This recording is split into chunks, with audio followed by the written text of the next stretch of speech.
Hinuli na. Ian De Leon nagmakaawang iurong ang kaso na isinampa ng kapatid niyang si Matet De Leon matapos ubusin nito ang iniwang mana ng ina. Tila mapa hanggang sa ngayon nga ay laman pa din ng usapin sa mundo ng showbiz ang magkakapatid na sina Ian De Leon, Lotlot De Leon, Kenneth De Leon, Matet De Leon at Kiko De Leon matapos nga lumabas ang baho ni Ian De Leon, dahil sa paglustay nito ng kagamitan at properties na iniwang mana ng kanilang yumaong ina na si Nora Honor. Kasunod nito agaran naman na nag-file ng kaso si Matet De Leon matapos nitong malaman ang katotohanan, dahil napaka-unfair umano sa kanilang apat ang ginawang ito ni Ian nang wala silang kaalam-alam.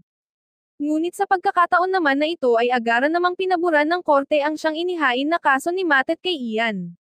Kaya naman sa huli ay labis-labis ang kanilang kasiyahan dahil sa unti-unti na umano nilang nababawi ang hustisya para sa kanilang mana, kaya sa huli ay inakusahang guilty si Ian De Leon sa ginawa nitong paglustay ng kayamanan ng kanilang ina, dahil na nga din sa pagbibigay nito ng mali-maling detalye at impormasyon at gayon din ang pagsuko ng kanyang abogado kaya sa huli ay inilaglag na lamang siya nito.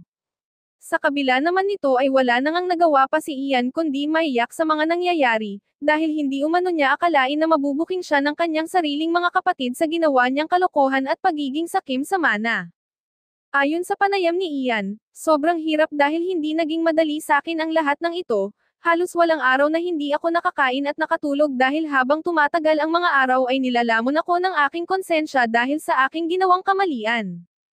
Subalit ayon pa sa pamilya De Leon maging kay Senator Bato de la Rosa nga daw ay tahasan na nilang nilapitan at humingi ng tulong dahil sa pagiging matigas ni Ian na ipaglaban ang kanyang sarili kahit siya ang nasa mali, kaya sa huli nga daw ay may kalalagyan si Ian dahil hindi umano makatarungan ang ginawang ito ni Ian sa kanyang mga kapatid, at dahil sa wala na nga din daw na may pakitang sapat na ebidensya si Ian kaya ang kasinungalingan umano ni Ian ay kailangan na managot sa batas. Samantala dali-dali nga ding umaksyon ang kampo ni Raffy Tulfo upang tumulong at makianib sa pamilya De Leon upang malutasan na ang isyu at kaso na kinakaharap ngayon ni Ian, kaya sa punto na ito ay wala nang paligoy-ligoy pa na ipinadampot niya si Ian sa NBI upang pagdusahan nito ang kanyang ginawang kamalian. Ayon pa sa source, halos magdoble-dobleng kaso nga daw ang siyang ipinataw na kaso ng mga ito, dahil sa pagpupumiglas nito at panggigiit na wala siyang kasalanan kaya hindi niya agad ito pinaburan dahil sa huling-huli naman daw sa akto na gumagawa na lang ito ng kwento, upang malutasan ang kanyang kasalanan at baliktarin ang pangyayaring ito. Sa ngayon naman April 26, 2025, nga ginulantang ng NBI ang lahat ng puwersahang damputin ng mga ito si Ian De Leon kung saan ito naruroon, at ayon pa sa mga ito na ilang taon nga daw itong makukulong sa selda upang masekliyan ang hustisya na hinihingi ng kanyang mga kapatid sa korte. Samantala kapansin-pansin naman ngayon sa itsura at postura ni Ian na tila unti-unti na itong nawawala sa kanyang sarili nang ito'y dakipin, at tila nga daw namang iyak-ngiyak itong pinagsisisihan ang kanyang ginawang kasalanan dahil sa mataas na nag-uutos sa kanya na gawin ang bagay na iyon at para maghayganti.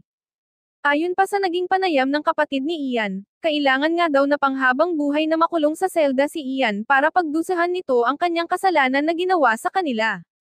Sa kabila nito ay labis-labis naman ang kasiyahan ng mga netizens, dahil sa nalaman na nila ang katotohanan at nakuha na nila ang hustisya para sa kanilang ina, at iniwang mana nito na kanilang inaasam at nadampot na ang tunay na may sala.